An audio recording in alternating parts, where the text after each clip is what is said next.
লগইনের পরে মানি ট্রান্সফারে ক্লিক করতে হবে ডিজিনেক্সপে অ্যাপ্লিকেশানে। এরপরে মোবাইল নাম্বার দিতে হবে কাস্টমারের, যে বেনিফিশিয়ারি আসছে। সাবমিট করতে হবে ডোমেস্টিক মানি ট্রান্সফার। এবারে আধার কার্ড নাম্বার দিতে হবে 12 অঙ্কের, একদম অ্যাকিউরেট বেনিফিশিয়ারির, কারণ কেওয়াইসি হবে, কেওয়াইসি হবে আধারের।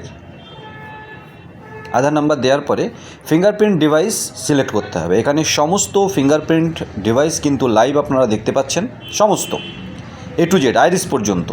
ফেস দিয়ে আমরা এখানে ট্রাই করব। আমরা ট্রাই করছি APS-এর পরে DMT-তেও।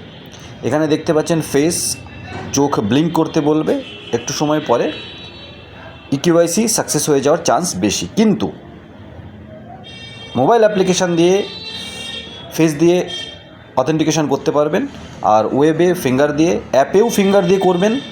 এটা আমরা একটা ট্রাই করছি এবং চেষ্টা করছি ফেস দিয়েও আপনি DMT-র জন্য কেওয়াইসিও করতে পারেন। কিন্তু বিশেষ ক্ষেত্রে, বেশিরভাগ ক্ষেত্রে বিভিন্ন কারণে, টেকনোলজির কারণে এরকম ইস্যু কিন্তু আসছে। ভয় পাবেন না, বেরিয়ে ফিঙ্গার কেওয়াইসি করুন এবং DMT করুন।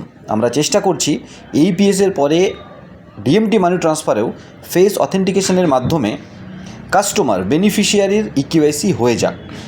কিন্তু যতক্ষণ সেটা না হচ্ছে, ফিঙ্গারপ্রিন্ট ডিভাইস দিয়ে কিন্তু সঠিকভাবে, সুন্দরভাবে DMT মানি ট্রান্সফার চলছে।